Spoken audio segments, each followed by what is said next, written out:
Bismillahirrahmanirrahim. Assalamualaikum warahmatullahi wabarakatuh. Halo semuanya, perkenalkan nama saya Misha Mutmaina dengan NIM 0311220054. Nah, pada kesempatan kali ini saya akan memenuhi tugas akhir dari mata kuliah analisis laporan keuangan, yang dimana di sini saya akan membuat sebuah analisis dari sebuah laporan keuangan, yang dimana saya mengambil dari laporan keuangan PT Cisarua Mountain Dairy Tbk. Nah, untuk analisisnya ini ada analisis perbandingan, analisis tren, dan analisis common size. Yang dimana di sini yang pertama ada analisis perbandingan. Ada analisis perbandingan laporan neraca dan analisis laporan laba rugi. Untuk yang pertama, di sini kita akan menganalisis dari laporan neraca. Nah, analisis perbandingan ini merupakan analisis yang dilakukan dengan membandingkan laporan keuangan lebih dari satu periode. Nah, di sini kan ada 2 periode ya. Nah, gunanya untuk mengetahui kenaikan atau penurunan dari masing-masing komponen analisis. Nah, di sini kita dapat mengetahui naik atau turunnya. Nah, langsung saja. Di sini ada periode tahun 2021 dan ada periode tahun 2022 untuk perbandingannya. Di sini kita akan mencari naik atau turunnya dengan mencari selisihnya antara tahun 2022 dengan tahun 2021. Dengan tinggal dikurangkan, lalu kita akan persentasekan dengan membaginya antara tahun 2020. Nah, maaf, yang ini ya, selisih ini dibagi dengan yang tahun dasarnya, tahun 2021, dikali 100, sehingga menghasilkan persentase ini. Lalu kita akan mencari rasionya, yaitu dengan membagi antara tahun 2022 dengan tahun 2021. Nah, untuk yang pertama di sini ada kas dan setara kas. Nah, mengalami penurunan, yang dimana pada tahun 2021-nya yaitu sekitar 3 miliar sekian menjadi 2 miliar sekian. Nah, untuk penurunannya yaitu sekitar 1.502.546.000 dengan persentase kenaikan sekitar 41,3. Nah, rasionya yaitu 0,59. Di sini ada interpretasi yang dimana kas itu terjadi penurunan sekitar 41,3% dengan rasio 0,59, yang dimana disebabkan dengan bertambahnya pengeluaran perusahaan. Jadi kasnya juga ikut berkurang. Lalu ada piutang usaha, pihak ketiga, pihak berelasi, piutang lain-lain, persediaan. Lalu ada pajak dibayar di muka, uang muka, biaya dibayar di muka, investasi pada surat berharga. Nah, investasi ini mengalami kenaikan juga, yang dimana pada tahun 2021 nggak ada. Pada tahun berikutnya ada kenaikan sekitar 47.548.000. Dengan jika dipresentasikan itu kenaikannya sekitar 100%, yang dimana investasi pada surat berharga ini terjadi kenaikan menjadi 47.548.000 rupiah. Nah, disebabkan karena adanya pembelian surat-surat berharga. Selanjutnya, untuk total aset, yaitu untuk total aset lancar ya, mengalami penurunan, yaitu sekitar 807.093.000 rupiah. Itu kita dapat melihat pada tahun sebelumnya sekitar 4.832.000.000 sekian menjadi 4.025.000.000 sekian. Dengan persentase penurunan yaitu 16,70% atau dengan rasio 0,83. Lalu kita akan masuk ke aset lancar, yang dimana aset lancar ini ada investasi pada surat berharga, aset tidak lancar ya. Di sini ada investasi pada surat berharga, investasi pada entitas asosiasi, lalu ada aset hak guna neto, ada aset tetap neto, terus ada aset pajak tanggungan, dan ada aset tidak lancar lainnya. Nah, untuk perhitungannya sama saja. Di sini kita dapat mengetahui bahwa total aset tidak lancar mengalami kenaikan ya, di mana pada tahun 2021 sekitar 771 juta sekian menjadi 2 miliar sekian pada tahun 2022-nya. Nah, dengan persentase kenaikan yaitu sekitar 184,91% dengan rasio 2,85. Lalu ke total aset yang dimana mengalami kenaikan juga pada tahun sebelumnya yaitu sebesar 5 miliar 603.779.000 menjadi 6 miliar 253.251 juta rupiah. 251.000 rupiah. Yaitu untuk kenaikannya sekitar 619.472.000 dengan persentase sekitar 11,5% dengan rasio 1,11. Selanjutnya kita akan masuk ke liabilitas dan ekuitas. Di mana liabilitas ini ada liabilitas jangka pendek yang terdiri dari utang bank jangka pendek, utang usaha pihak ketiga, pihak berelasi, utang lain-lain, lalu ada utang pajak, beban akrual, liabilitas imbalan kerja jangka pendek, liabilitas sewa, lalu ada utang pembiayaan konsumen jangka panjang. Nah, untuk total liabilitas jangka pendek ini mengalami kenaikan, yang dimana pada tahun 2021 yaitu sekitar 844 juta rupiah, 844.888 rupiah menjadi 915.865.000 dengan kenaikan sekitar 70.977.000 dengan persentase kenaikan yaitu 8,40% dengan rasio 1,8. Selanjutnya masuk ke liabilitas jangka panjang. Di sini ada utang pembiayaan konsumen jangka panjang dan ada liabilitas imbalan kerja.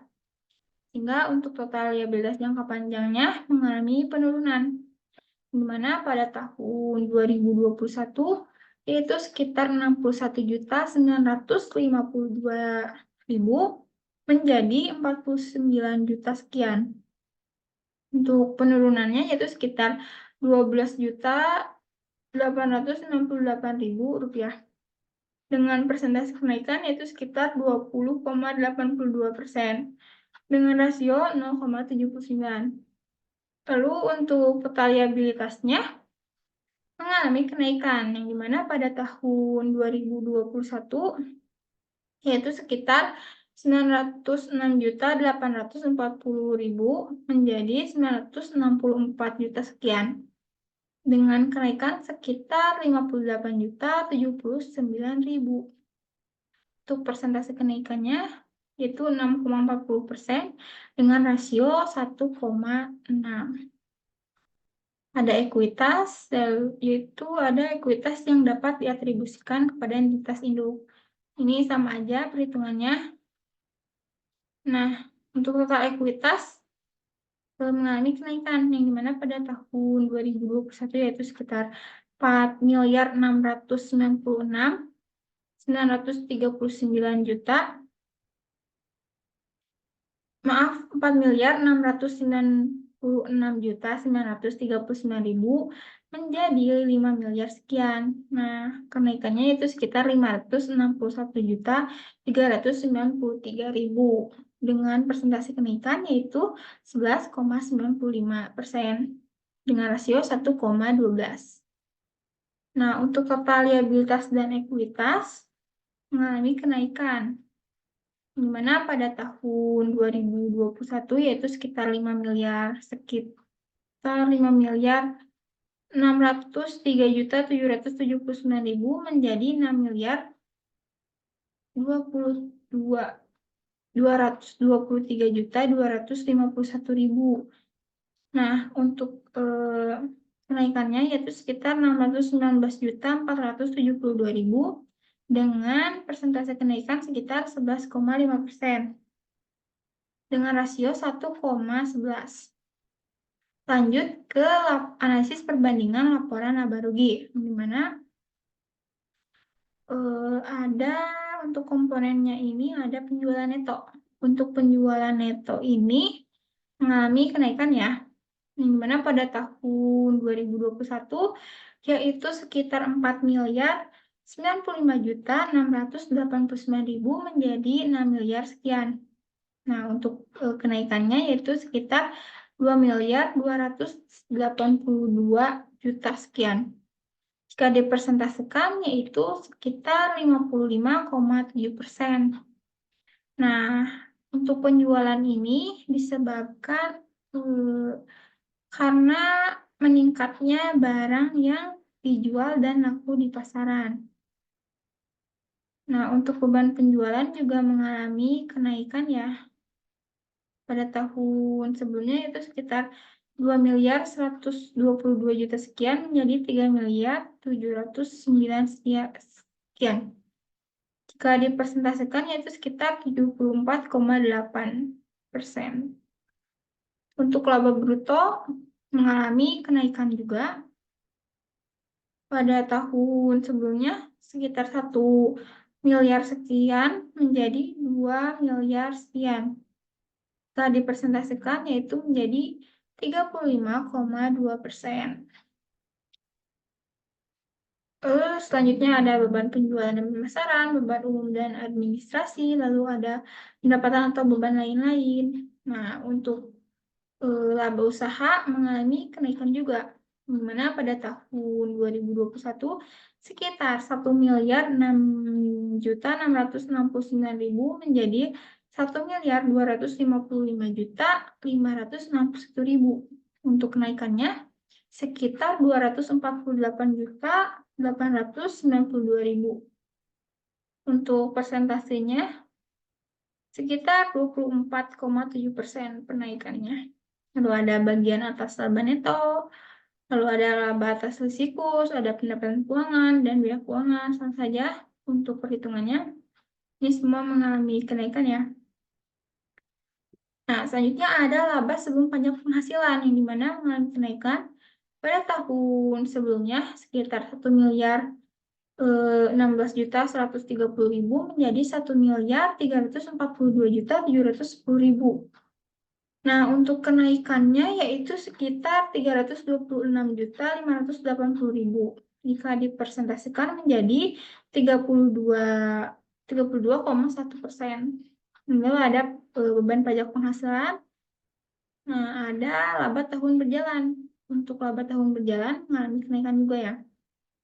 Yang dimana sebelumnya sekitar 790 juta menjadi 1 miliar sekian.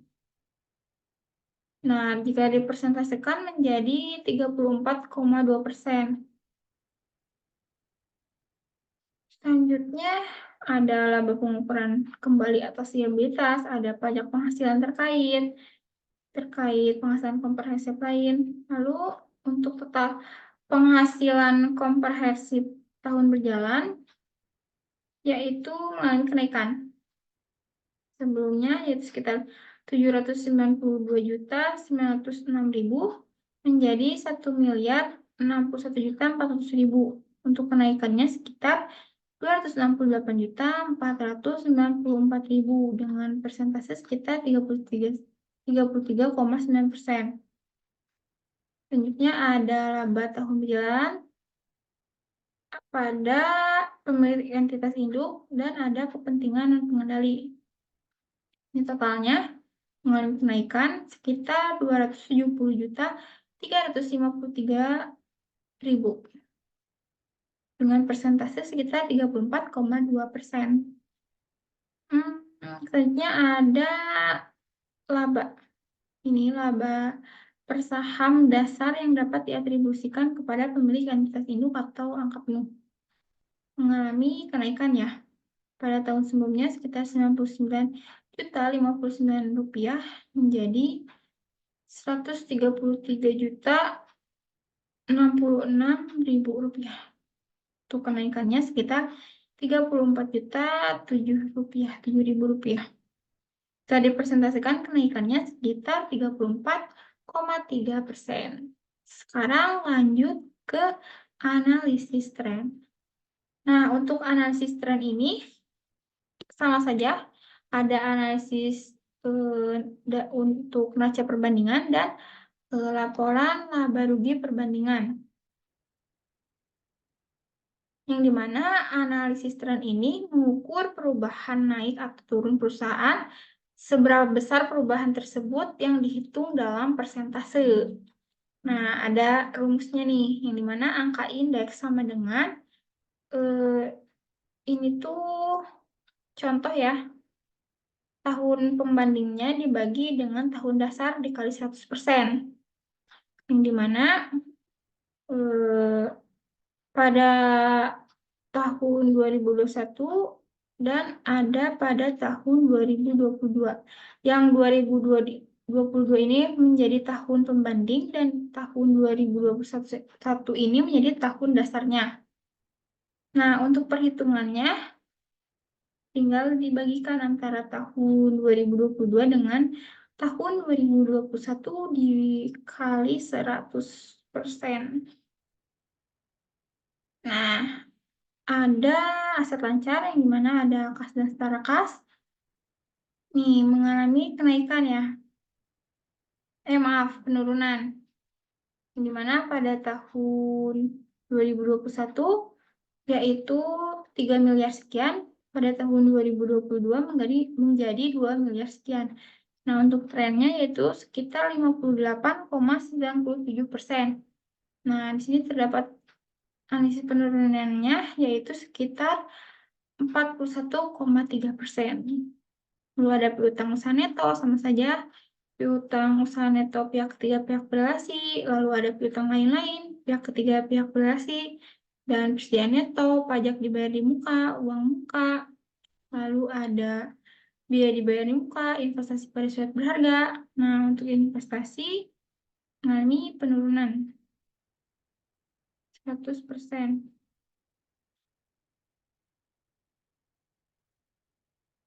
Nah, di sini ada total aset lancar. Total aset lancar ini mengalami penurunan ya. Pada tahun 2021 yaitu sekitar 4.832.308.000 menjadi 4.025.215.000. Dengan tren 2022 yaitu sebesar 83,30%. Nah, mengalami penurunan yaitu sekitar 16,70%. Lalu selanjutnya ke total aset tidak lancar.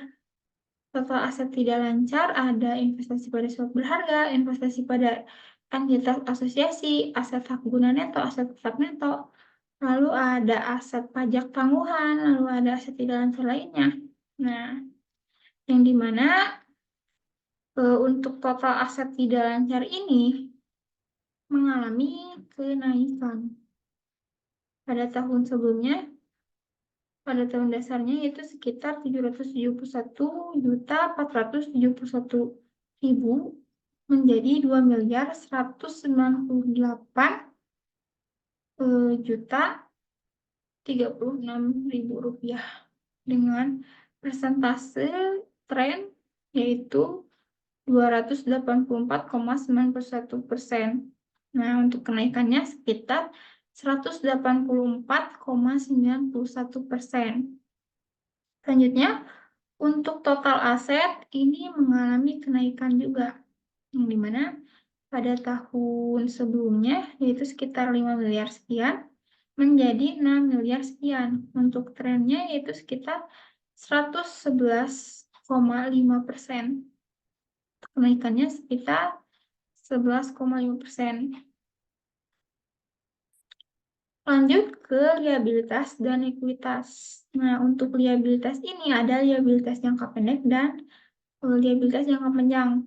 Untuk liabilitas jangka pendek, ada utang bank jangka pendek, untuk utang usaha pihak ketiga, pihak berrelasi, lalu ada utang lain-lain pihak ketiga, pihak berrelasi, utang pajak, beban akrual, liabilitas imbalan kerja jangka pendek, liabilitas sewa, lalu ada utang pembiayaan konsumen jangka panjang. Nah, untuk total liabilitas jangka pendek ini mengalami kenaikan dengan tren yaitu 108,40%, yang dimana pada tahun 2021 sekitar 844 sekian, pada tahun selanjutnya naik menjadi 915 sekian. Nah, kenaikannya yaitu 8,40%. Lanjut ke liabilitas jangka panjang. Nah, untuk liabilitas jangka panjang ini ada utang pembiayaan konsumen jangka panjang, lalu ada liabilitas imbalan kerja. Nah, untuk utang pembiayaan konsumen jangka panjang mengalami penurunan, lalu liabilitas imbalan kerja juga mengalami penurunan. Untuk total liabilitas jangka panjang mengalami penurunan juga, yang dimana pada tahun sebelumnya yaitu sekitar 61.952.000 menjadi 49.054.000 dengan tren 79,18%.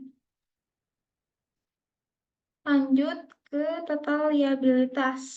Nah, untuk total liabilitas mengalami kenaikan ya, dengan tren 106,40%, yang dimana pada tahun sebelumnya sekitar 906.840.000 menjadi 964.919.000 kenaikannya yaitu sekitar 6,40%. Lanjut ke ekuitas, ada ekuitas yang dapat diatribusikan kepada entitas induk, ada modal ditempatkan di setor, lalu ada ini 0 karena ini stabil ya pada tahun sebelumnya, lalu pada tahun berikutnya juga stabil. Lalu tambahan modal di setor juga sama. Ada saldo laba selanjutnya, ada yang ditentukan penggunanya mengalami kenaikan dan ada belum ditentukan penggunanya. Yang kenaikan juga yang dimana untuk ditentukan penggunanya dengan tren 117,64%, lalu yang belum ditentukan penggunanya yaitu sekitar 163,77%. Nah, untuk subtotalnya, subtotal ini yang entitas. Nah, ini mengalami kenaikan, di mana pada sebelumnya yaitu 50.000 menjadi 92.000 dengan tren 184,0% atau 184%. Untuk yang kepentingan non pengendali, untuk yang total ekuitas yaitu mengalami kenaikan juga dengan tren 111,95%, yang dimana pada tahun sebelumnya itu sekitar 4 miliar sekian menjadi 5 miliar sekian. Untuk total liabilitas dan ekuitas ini trennya yaitu sebesar 111,5%, dimana terjadi kenaikan yaitu sekitar 11,5%. Pada tahun sebelumnya sekitar 5 miliar sekian menjadi 6 miliar sekian. Lanjut ke analisis laba rugi, yang dimana sama saja ya untuk perhitungannya, tinggal dibagikan antara tahun pembanding dengan tahun dasar. Nih ada penjualan neto nih mengalami kenaikan ya pada tahun sebelumnya yaitu sekitar 4 miliar sekian, pada tahun berikutnya sekitar 6 miliar sekian dengan tren 2022 sekitar 155,73%. Lalu ada beban penjualan mengalami kenaikan, lalu ada laba bruto, ini trennya itu sekitar 135,25%. Untuk kenaikannya sekitar 35,25%, karena pada tahun sebelumnya itu sekitar 1 miliar sekian, naik menjadi 2 miliar sekian. Ada beban penjualan umum dan pemasaran, beban umum dan administrasi, pendapatan atau beban lain-lain. Langsung saja perhitungannya. Lalu ke laba usaha. Untuk laba usaha mengalami kenaikan, yang dimana dengan tren sebesar 124,72%. Pada tahun sebelumnya itu 1 miliar sekian, menjadi 1 miliar itu 1.6.669.000 menjadi 1.255.561.000. Lalu ada bagian atas laba neto, laba atas sisi kurs, pendapatan keuangan, biaya keuangan. Ini pada naik semua ya, mengalami kenaikan. Dulu untuk laba sebelum pajak, laba sebelum pajak penghasilan ini tren 2022-nya yaitu sekitar 132,14%. Nah, dengan kenaikan yaitu sekitar 32,14%, yang dimana pada tahun 2021 yaitu sekitar 1.016.130.000 menjadi 1.342.710.000. Lalu ada beban pajak penghasilan, lalu ada laba tahun berjalan penghasilan komprehensif lain. Nah, ini mengalami kenaikan juga. Untuk trennya yaitu sekitar 134,21%. Nah, ini pada tahun sebelumnya yaitu sekitar 790 juta sekian menjadi 1 miliar sekian, mengalami kenaikan. Lalu ada laba pengukuran kembali atas liabilitas imbalan kerja. Maaf, typo, ini imbalan ya. Lalu ada pajak penghasilan terkait penghasilan komprehensif lain, mengalami penurunan. Lalu ada total penghasilan komprehensif tahun berjalan. Nah, yang dimana untuk ini mengalami kenaikan juga dengan tren yaitu 133,86%. Lalu ada laba tahun berjalan yang diatribusikan kepada pemilik entitas induk. Lalu ada pada kepentingan non pengendali, untuk totalnya naik ya. Lalu ada total penghasilan komprehensif tahun berjalan yang diatribusikan kepada pemilik entitas induk dengan tren sekitar 133%. Lalu ada kepentingan pengendali dengan tren sekitar 144,12%. Nah, itu dua-duanya mengalami kenaikan. Untuk totalnya juga mengalami kenaikan. Nah, selanjutnya ada laba per saham dasar yang dapat diatribusikan kepada pemilik entitas induk atau angka penuh. Mengalami kenaikan juga ya. Yang dimana pada tahun sebelumnya yaitu sekitar 99.059.000 menjadi 133 juta. Kenaikannya sekitar 134,33%. Maaf, bukan kenaikan, ini tuh untuk trennya. Tren tahun 2022. Lanjut, untuk yang terakhir di sini ada mengenai analisis common size laporan neraca dan laporan laba rugi. Nah, jadi analisis common size ini merupakan analisis yang digunakan untuk membandingkan antara komponen yang ada di neraca maupun yang ada di laporan laba rugi. Yang dimana di sini ada pos-pos dalam neracanya untuk komponennya. Lalu ada periode, ada tahun 2021 dan ada tahun 2022. Nah, untuk common size-nya ini ada yang tahun 2021 dan ada tahun 2022. Yang dimana untuk mencari yang common size tahun 2021 ini, mencarinya yaitu membagikan antara nih, ini untuk kategori aset lancar ya, kas, dibagi dengan ini ke total aset. Jadi untuk aktiva dibaginya ke aktiva. Nanti untuk yang liabilitas nih, misalkan dibaginya juga ke pasifa. Jadi aktiva ke aktiva dibaginya untuk pasifa ke pasifa. Contoh ini ya, yang kas dan setara kas untuk tahun 2021. Jadi kita tinggal membagikan antara 3 miliar sekian dibagi dengan ini 5 miliar sekian. Nanti hasilnya muncul sekitar 65,35%. Nah, untuk tahun 2022-nya gimana? Sama saja. Tinggal dibagi ini untuk yang tahun 2022 dibagi dengan yang total aset yang tahun 2022 dibagi ke 6 miliar sekian. Nanti menghasilkan 34,70%. Lalu kita ambil contoh lagi, misalkan ini ya, persediaan.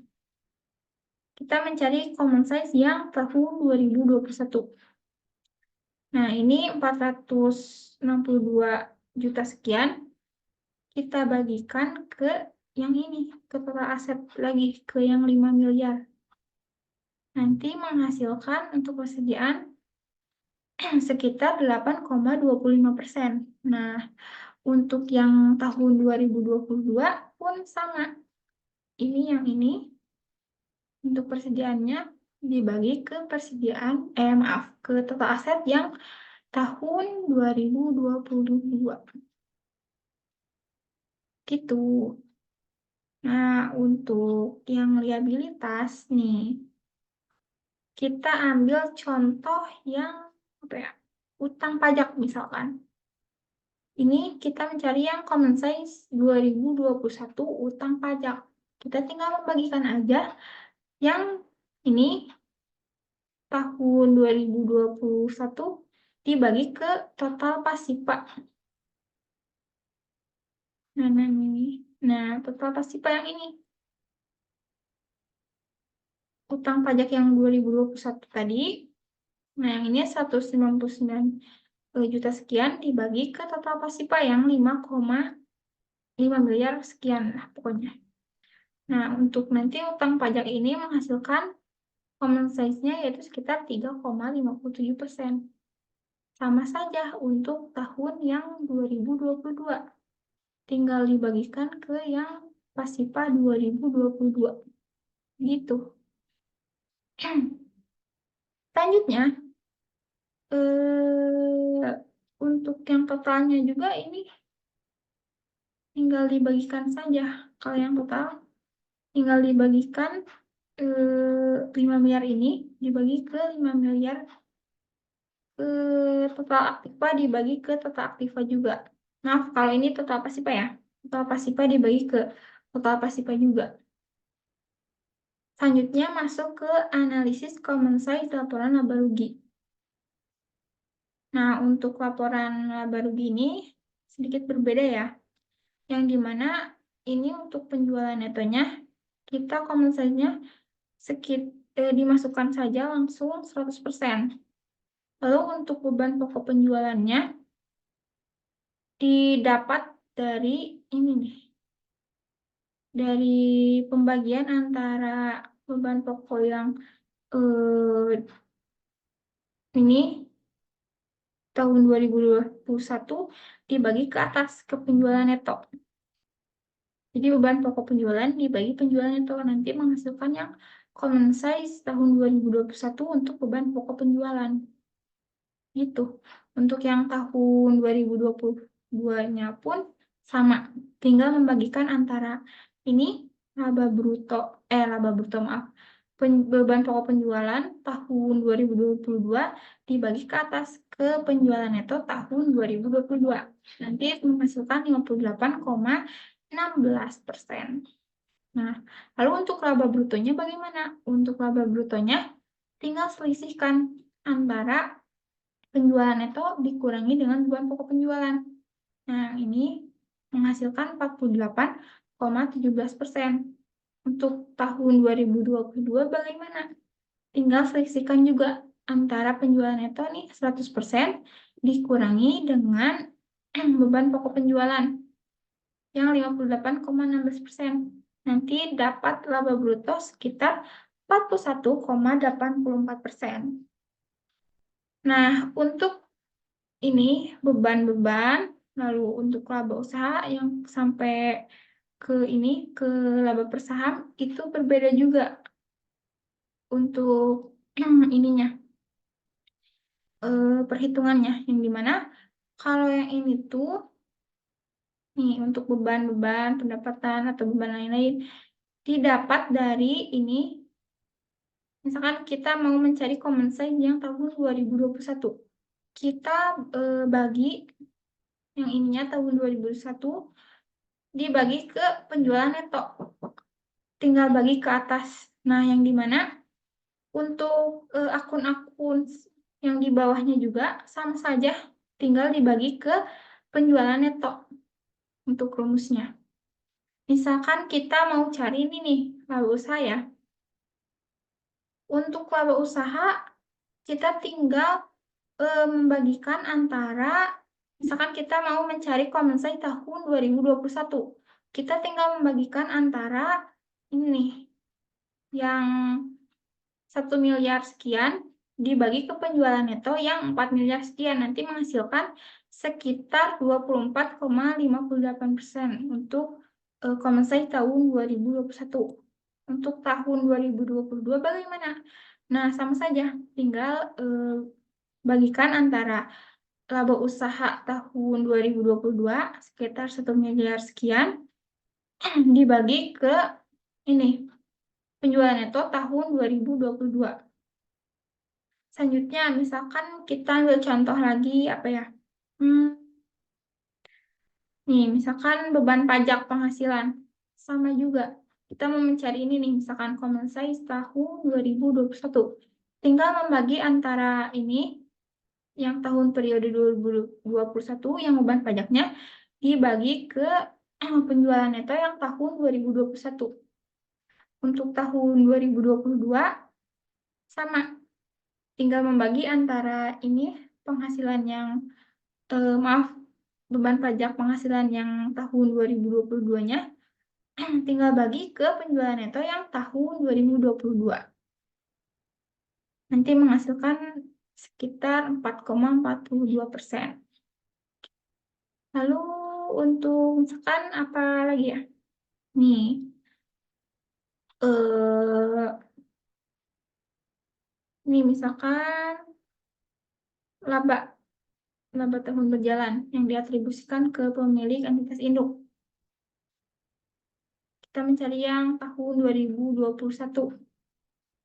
Tinggal ini dibagi ke penjualan neto langsung ke 2021. Nanti kita mendapatkan hasil sekitar 19,29% untuk common size-nya. Lalu misalkan kita mau mencari apa ya? Nah, ini aja deh. Laba pengukuran kembali atas liabilitas imbalan kerja. Mau cari yang tahun 2022, common size tahun 2022. Tinggal ini, yang tahun 2022 ini, dibagi ke yang atas, yang penjualan neto ini. Gitu, untuk perhitungannya.